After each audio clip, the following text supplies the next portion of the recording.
3ds Max এর interface introduction class আপনাদের school of creative skills এর পক্ষ থেকে স্বাগতম। পুরো ক্লাস জুড়ে আমি মোহাম্মদ রাশিদুল ইসলাম আপনাদের সাথে আছি, ট্রেনার অফ এসএস। আজকে ক্লাসের বিষয় ইন্টারফেস ইন্ট্রোডাকশন, অর্থাৎ সম্মুখের পরিচিতিটা, মানে সফটওয়্যার এর খোলার পর যে ইন্টারফেসটা আসবে সেটার সম্পর্কে ধারণা দেওয়া। তো চলুন শুরু করা যাক। আমরা প্রথমে 3ds Max টা ওপেন করি। আমরা ওপেন ছিল, তো মিনিমাইজ করা ছিল, তো ওপেন করি। ওপেন করার পর আমরা এরকম একটা ইন্টারফেস দেখতে পাবো, অথবা এটা যদি আপনাদের একটু কম ভার্সন হয় তাহলে অন্যটা দেখতে পাবো। এই যে এরকম ঠিক ভার্সন, এরকম দেখতে পাবো ইন্টারফেসটা।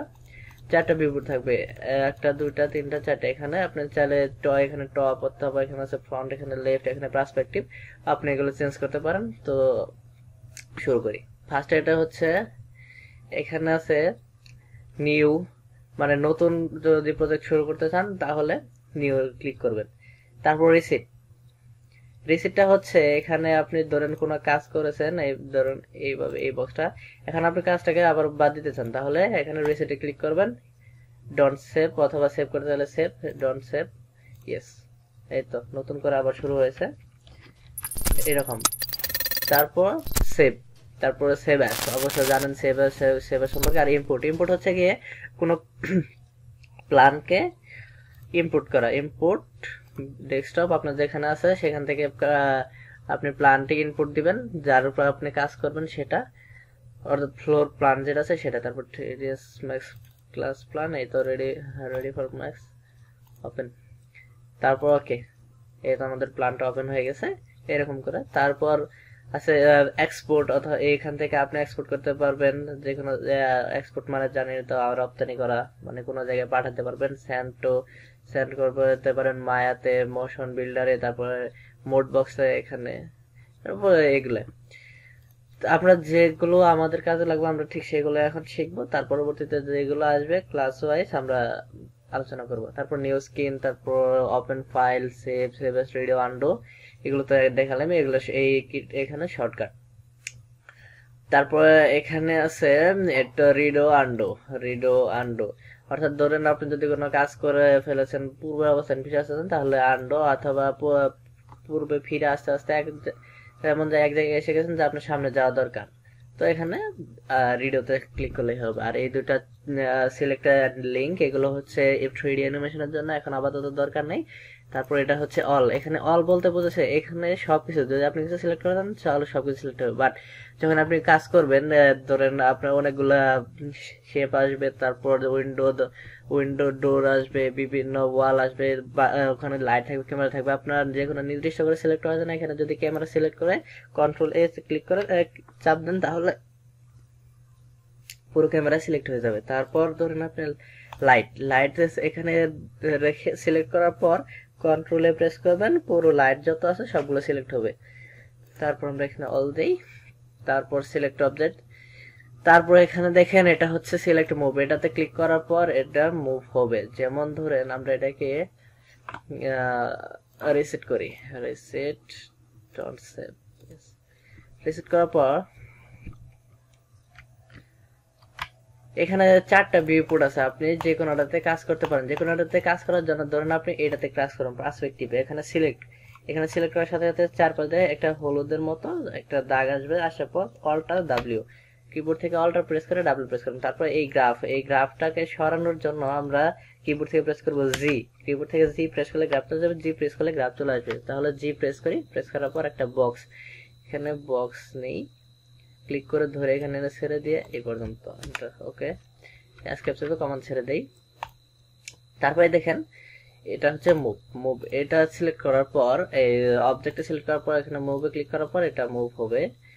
তারপরে এটা হচ্ছে রোটেট, এখানে রোটেট হবে। অবজেক্ট সিলেক্ট করার পর রোটেটে ক্লিক করার পর এখানে যে কোনো দিকে রোটেট করতে পারছেন, এই তো। অথবা আপনি নির্দিষ্টভাবে রোটেট করার জন্য যে ডিরেকশন ধরেন রোটেট করতে চান, 40 ডিগ্রি, এন্টার। এই তো 40 ডিগ্রিতে রোটেট হয়ে গেছে। আবার ধরেন ওয়াই ডিরেকশনে 45 ডিগ্রি, ওয়াই ডিরেকশনে 45 ডিগ্রি, এই তো 45 ডিগ্রি অ্যাঙ্গেল হয়ে গেছে। এবং এক্স ডিরেকশনে 30 ডিগ্রি, এই তো 3 ডিগ্রি অ্যাঙ্গেল হয়ে গেছে। আশা করি বুঝাতে পেরেছি।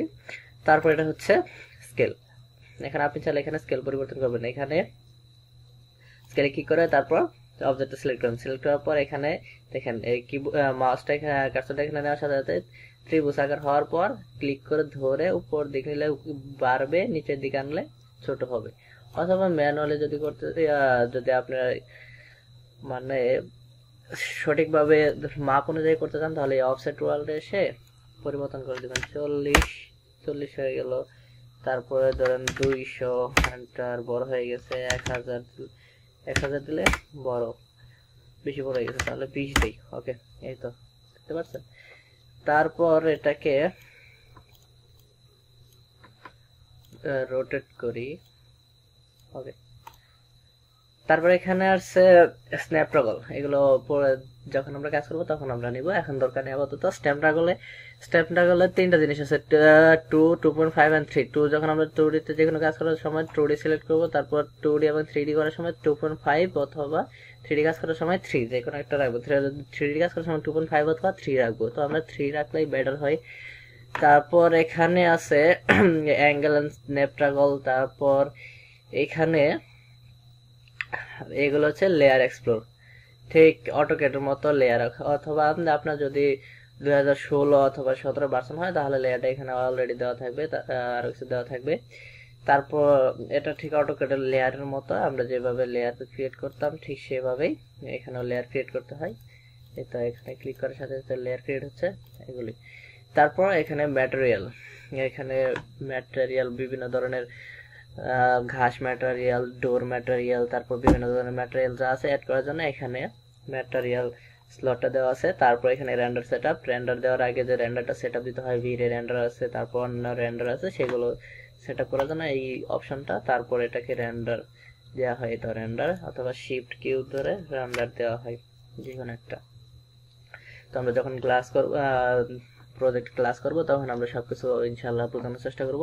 তো এখানে দেওয়া আছে, এখানে দেখেন প্রথমে ক্রিয়েটে যাবেন, ক্রিয়েটে যাওয়ার পর জিওমেট্রিতে ক্লিক করার পর পাবেন বক্সে এখানে ক্লিক করে ধরে এইখান পর্যন্ত এনে উপর দিকে তুলবেন। এই তো বক্স ক্রিয়েট হয়ে গেছে। তারপর ক্লোন, এই তো এভাবে ক্লিক করে উপর দিক চাপ দিয়ে এখন উপর দিকে নিচের দিকে আনলে উপরেরটা চিকন হবে, অথবা এইভাবে ধরে উপর দিক নিয়ে গেলে এটা আরো বৃদ্ধি পাবে এরকম। তারপরে শেপ আছে, স্পেয়ার আছে, এখানে আরো অনেক কিছু আছে।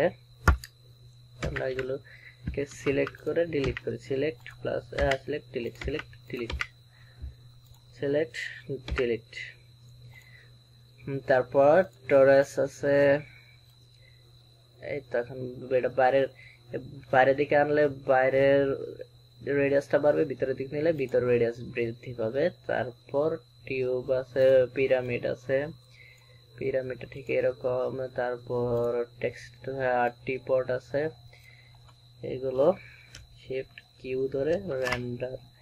এই তো রেন্ডার কোনো সেটআপ দেওয়া হয়নি, এর জন্য সরাসরি এত তাড়াতাড়ি হচ্ছে, প্লাস খুব স্বাভাবিক, কোনো তেমন একটা রিয়েলিস্টিক হচ্ছে না। যদি আমরা ভিড়ে সেটআপ দিই তারপরে সেটা আরো রিয়েলিস্টিক হবে। তারপর এখানে দেখেন জিওমেট্রি তার আছে লাইন, এখানে লাইন ধরে ক্লিক, তারপর ক্লোজেস্ট লাইন, ইয়েস। তারপর যাবেন এখানে এক্সট্রুড, যার পর অ্যামাউন্টটা দিয়ে দিবেন 9 ফিট, 6 ফিট, 5 ফিট, যেটা প্রয়োজন সেটা। এই তো লাইন দিয়ে একটা শেপ ক্রিয়েট করে ফেললাম। তারপর রেক্টেঙ্গেল আছে, এইভাবে ধরার পর তারপর এখানে এক্সট্রুড করবেন যতটুকু ইচ্ছা, 5 ফিট, 6 ফিট, 7 ফিট দিবেন। নিচের দিকে -9, 10 ফিট, আপনার যা ইচ্ছা, যা প্রয়োজন। তারপর এখানে আছে লাইট, ভিরে লাইট অথবা physical light, target light, photometric light creation, yes. এই তো লাইট, এগুলো আপাতত এখন দরকার নেই, যখন আমরা ক্লাস করে রানটা দিব তখন আমরা ইনশাল্লাহ সব বুঝিয়ে দিব। তারপর এপাশে হলো লেয়ার, তারপর বিভিন্ন কিছু, এই তো লেয়ার, লাইট, এগুলো আর কি। তারপর এইখানে যে স্কেল সাইজ দেখতে পাচ্ছেন, এটা যখন আমরা অ্যানিমেশনের কাজ করব, অর্থাৎ আমরা ওয়ার্ক অ্যাসিস্ট্যান্টের যখন হেল্প নিব তখন আমরা এই জিনিসটা ব্যবহার করব। ওয়ার্ক অ্যাসিস্ট্যান্ট হচ্ছে আমরা যখন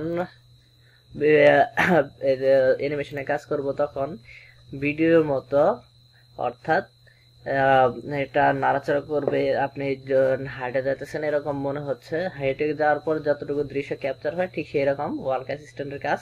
তো সেটা দিয়ে এটা সেটার কাজ যখন করা হয় তখন এটা ইনশাল্লাহ বোঝানোর চেষ্টা করব।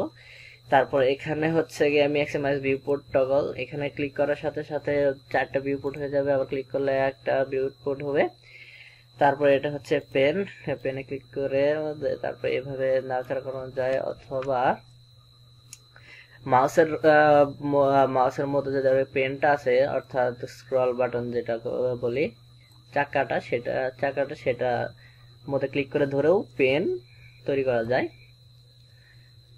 তারপর এখানে প্রিভিয়াস ফ্রেম আছে, তারপর নেক্সট ফ্রেম আছে। আচ্ছা, আমরা এটাকে যদি আবার অল্টার ডাব্লিউ চাপ দেই তাহলে 4টা ভিউপোর্ট তৈরি হয়ে গেল। তো এখানে আমরা হালকা ইউনিট সেটআপ দেওয়ার জন্য কাস্টমাইজে যাব, তারপর ইউনিট সেটআপ, সিস্টেম ইউনিট, তারপর এখানে ইনসিস আছে, ইনসিস করে দিব, ওকে। আর এখানে করে দেব 1/4 অথবা 1/2, আর এখানে দিয়ে দেব ইনসিস, ওকে। তাহলে ইনসিস দিলে হবে কি, আমরা যদি 12 এন্টার করি তাহলে 1 ফিট ধরবে, 15 এন্টার করলে 1 ফিট 3 ইঞ্চি ধরবে, আর যদি আমরা এই ফিট কাউন্ট করি তাহলে 15 এন্টার করলে 15 ফিট ধরে বসবে, যার কারণে ফিট দেওয়া যাবে না, ফিট দিয়ে কাজ করা যাবে না। এর জন্য আমরা ইঞ্চিতে কাজ করব।